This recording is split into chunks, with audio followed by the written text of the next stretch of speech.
Hi, my name is Michaela Jarrett, and today I'm joined with Master Chief Nelson Evans. Why don't you start by telling us a little about yourself, like your name, your age, and the community where you live? Okay, my name's Nelson Evans.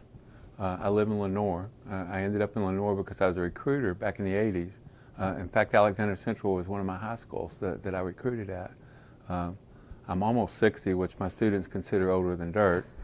Today I went to lunch and I ran into another member from the VFW, George, who everybody in the community knows, and George makes me look like a young chicken. So I did 23 years in the Navy, got out, and the day that I retired, I started teaching school, and that's what I've been doing since.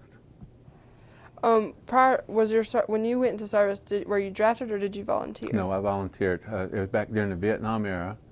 I actually had a high school teacher that was in Pearl Harbor, and he talked about the Navy and all the places that he had been. And it's like, that's what I want to do. So I joined right out of high school. First I had to become an American citizen because I was born in France, and I had to go through the whole citizenship thing.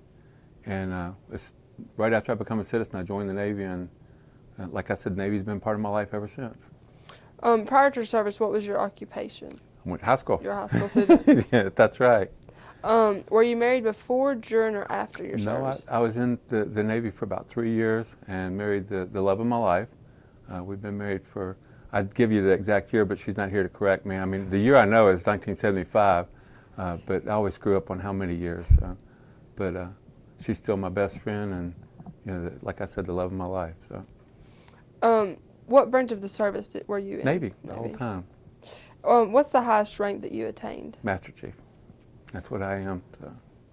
Where was the location of your basic training? Orlando, Florida, Disney World. We thought that it was going to be great, but it wasn't. It was just as bad as anywhere else. So. What other bases were you stationed at throughout your service? I've been stationed all over the world. Rhoda, Spain was our overseas deployment. We were there for 3 years. Stationed in Jacksonville, Florida, Mayport, Florida, Key West, Florida, Albany, Georgia. So, I mean, we did a lot of traveling. It's all on the East Coast. What ships were you assigned to?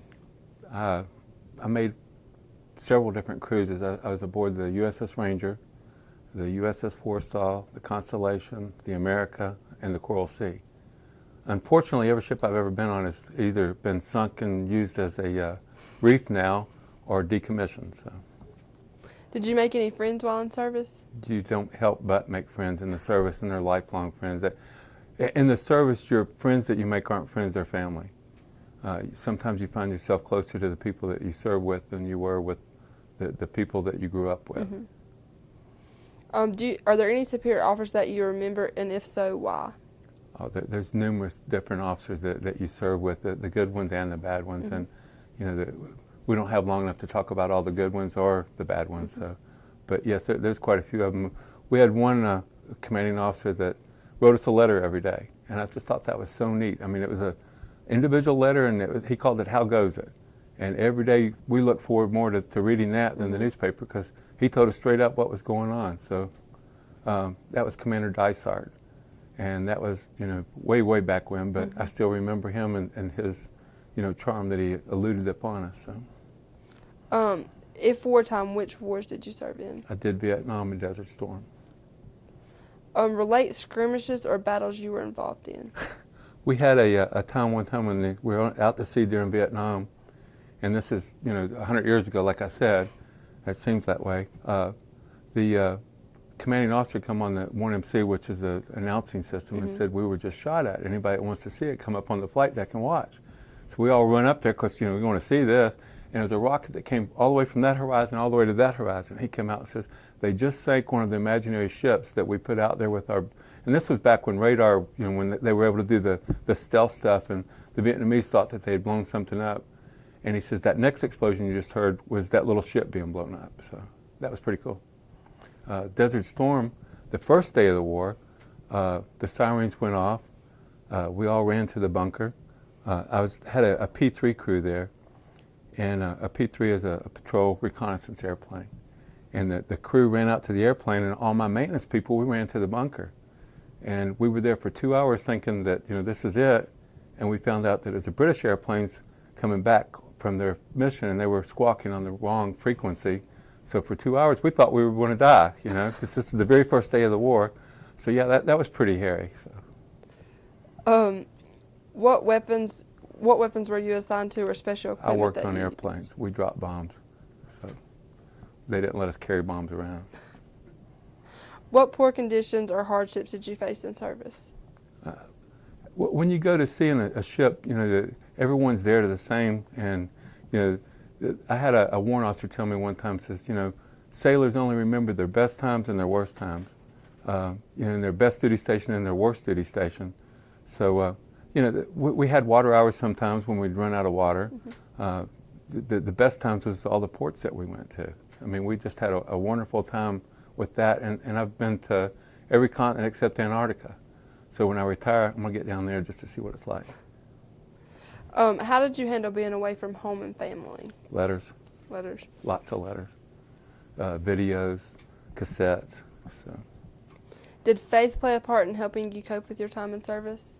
faith plays a part in every day, whether it's in service or today. So What did you do for fun or during your leaves? we went on a lot of tours.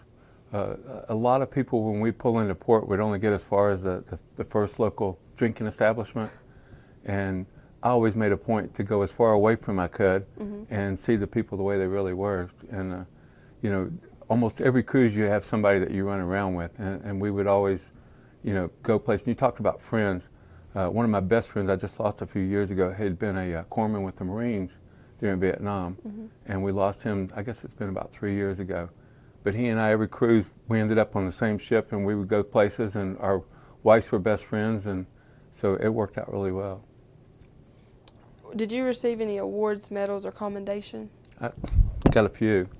So, I mean, Can you tell about any of them? I mean, during Desert Storm, I got my Navy commendation for keeping a head on our shoulder and making sure that no one did anything stupid.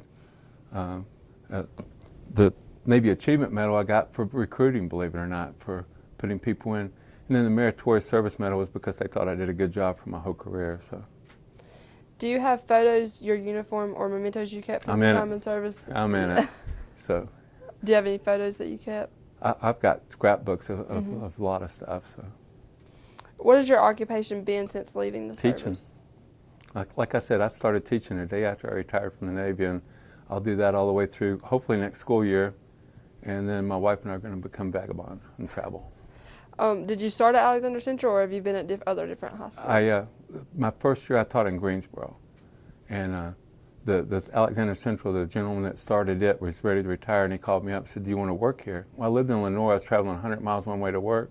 So I thought 20 miles, 100 miles, yeah, I'll come here, and I've been here ever since. So, and I love this whole area. So.